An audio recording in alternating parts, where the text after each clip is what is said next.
Hello and thanks for watching. My name is Finbar Markey, co-founder of Compass Media and a community activist for the last 20 years. Recently I've spoken at a number of demonstrations in Dundalk against mass economic immigration.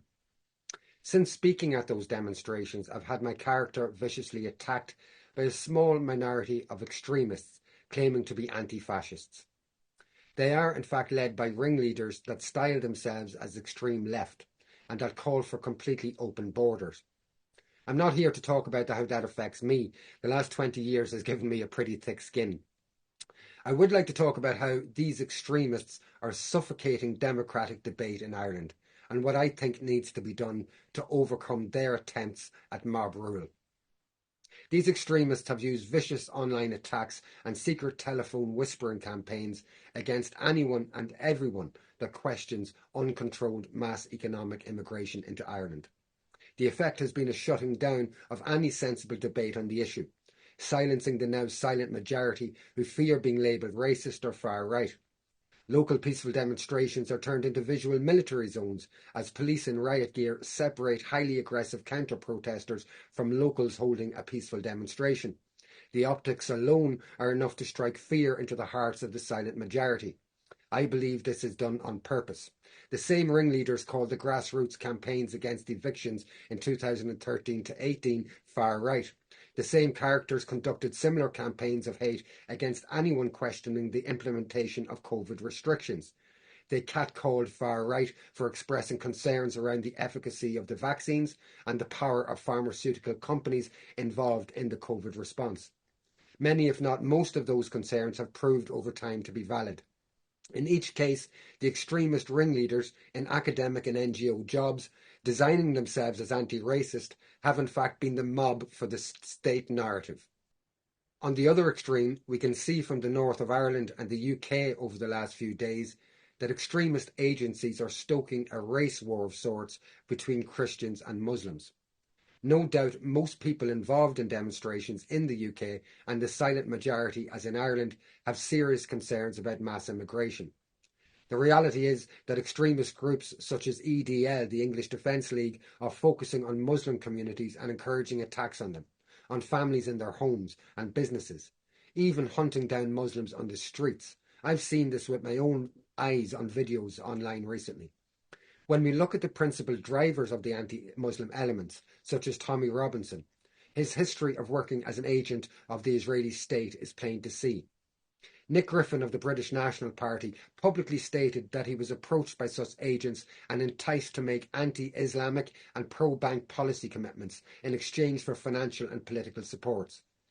Griffin said no, and then Robinson left the British National Party to form the EDL, later incorporated as the English Jewish Defence League. The evidence is plentiful, and a search online will provide that evidence. Thankfully, no such anti-Muslim demonstrations have taken place in the Irish Republic. There hasn't been mob attacks on mosques nor Muslim families in their homes, and I pray it stays that way. The Irish people are better than that. The danger does exist, however, that as the so-called extreme left, styling themselves anti-racist, continues their crusade of calling everyone far right and racist, a vacuum will be left as the silent majority are afraid of reprisals for expressing their opinions. The political vacuum will result in greater influence by extreme elements from outside of the state. You might say that the far left will create a far right in Ireland. We can't allow this to happen. The silent majority, who in poll after poll say they're very concerned with the levels of mass immigration into Ireland, must be heard. The question is how, when we're caught between two very loud extremes. It's a strange situation we're in when the mass majority hold an opinion on a serious and pressing issue, but that opinion does not exist in public discourse. It's the sign of totalitarianism, of mob rule.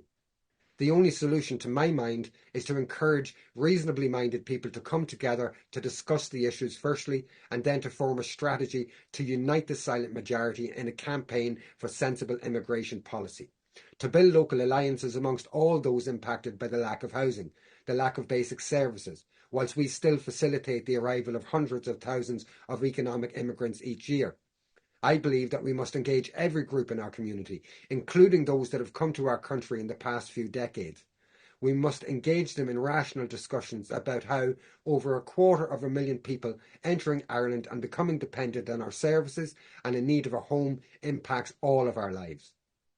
Through work visas, through student visa programs, and through the iPass system. This is how they are coming in. It's not just the iPass system. If we demonstrate peacefully, the far left will appear on site, turning local towns and villages into areas of martial law. If reasonable people try to have public meetings, the far left ringleaders will call the chosen venue and make inferred threats, claiming that the meeting is a far right meeting. I think that the only option is to open a direct dialogue with the silent majority. Let them know that our shared opinion is important and that through a process of community building, ground up, the far left will become but a squeak in a thunder of raised voices. The first step could be to conduct several leaflet drops in every home in your locality over a period of weeks or even a month. Let the community know that they're not alone and that a peaceful, non-racist alliance has formed locally to discuss the issues and to influence the debate. Then might be the time to call local demonstrations, when a trust has been built between the silent majority and the brave first few people who've stood up and have become active. As the far left agitators realise that they're in fact screaming and hurling abuse at their own neighbours, their work colleagues and indeed their friends and family, I suspect their bravado and their spite will be tamed. Thanks for listening, folks. It's just some thoughts I've been having. I'm worried that we're being driven into a trap between two extremes, when we could in fact be bringing the country together to address the problem of uncontrolled mass economic immigration into Ireland. Thanks for your time.